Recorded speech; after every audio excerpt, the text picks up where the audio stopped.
Quantum entanglement explained in less than 3 minutes. This little guy represents a qubit.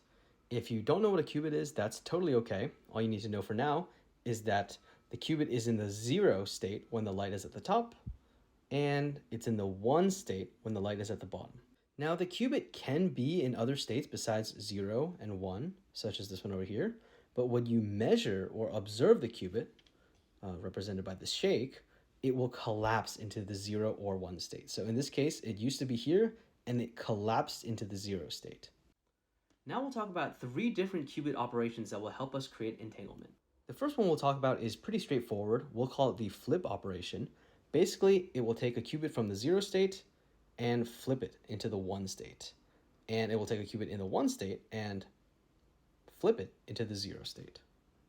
This next one is really important. It's called the Hadamard operation, and what it does is it takes a qubit and turns it into this intermediate state between 0 and 1. So this is what we call a superposition, and it basically means that this is neither in the 0 or 1, but when you measure it, there's a 50-50 chance of it going to either 0 or 1. This last operation is a 2-qubit operation that we'll call the controlled flip. Basically, you select 1 qubit to be your control and 1 qubit to be your target. If the control qubit is in the 1 state, it will flip the other qubit. So the target qubit is in the 0 state. We'll do the controlled flip operation. And now the target qubit is in the 1 state.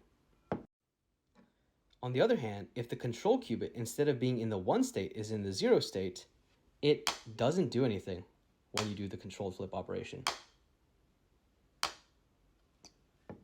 Now let's recap. If both qubits are in the 0 state, the operation does nothing. You end up in the 0 state for both of them as well.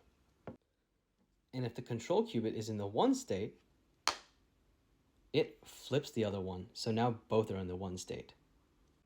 Finally, let's combine everything we know to create entanglement. We're going to do a controlled flip operation, but instead of the control qubit being either in the 0 state or the 1 state, we're going to use a Hadamard operation to put it in a superposition first. So now what's going to happen when you do the controlled flip? Well, boom, they're entangled. So if the controlled qubit was 0, we would have gotten 0, 0 for both of them. If the controlled qubit was 1, we would have got 1, 1 for both of them.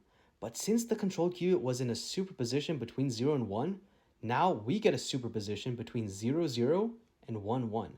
That means when we measure, we'll either get 0, 0 or 1, 1. We'll never get 1, 0 or 0, 1.